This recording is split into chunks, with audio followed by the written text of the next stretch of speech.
বিশেষ বক্তা রফিকুল পক্ষ থেকে ধন্যবাদ জানিয়ে শুধু একটি কথাই বলতে চাই, তোমরা যারা আজকে আগামী দিনে ছাত্র দল করতে চাও তাদেরকে কিন্তু বিতর্কের ঊর্ধ্বে থাকতে হবে। কারোর যদি মাদক সম্পৃক্ততা থাকে, কারোর বিরুদ্ধে যদি সন্ত্রাস চালাবাজের অভিযোগ থাকে, তারা কিন্তু এই শিক্ষকের প্রগতির ছাত্র দল তোমরা করতে পারবে না। তাই সবাইকে বলি, এখনো সচেতন হয়ে যাও। যারা বিভ্রান্তিতে আছো, বিভ্রান্ত পথে আছো, যারা দু একটি কথা না বললেই নয়।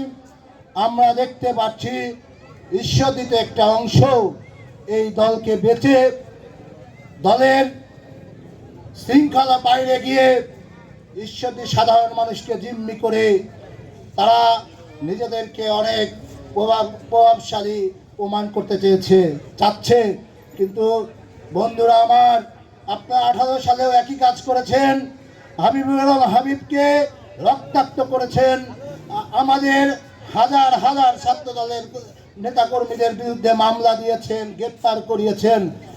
এত কারচুপি করেও আপনারা 18 সালে আমরা হাবিবুর রহমান হাবিবকে আপনারা অর্থের কাছে বিক্রি হয়ে গিয়েছিলেন। তারপরেও আমরা 18 সালে এই ছাত্র দল হাবিব ভাইয়ের পাশে থেকে কিন্তু আমরা 15টি সেন্টারে হাবিব ভাইকে ফার্স্ট করেছিলাম, আপনাদের মনে আছে কিনা? তাই আমরা বলতে চাই, এখনো সময় আছে, ভালো হয়ে যান। বাংলাদেশের মাটিতে যদি আমাদের দেশ নায়ক তারেক রহমান বেঁচে থাকে, যদি আল্লাহ হাবিবুর রহমান হাবিবকে হায়াত দারাজ করে, আগামী জাতীয় সংসদ নির্বাচনে ঈশ্বরদী আটঘরিয়ায় হাবিবুর রহমান হাবিবের বিকল্প কেউ হবে না।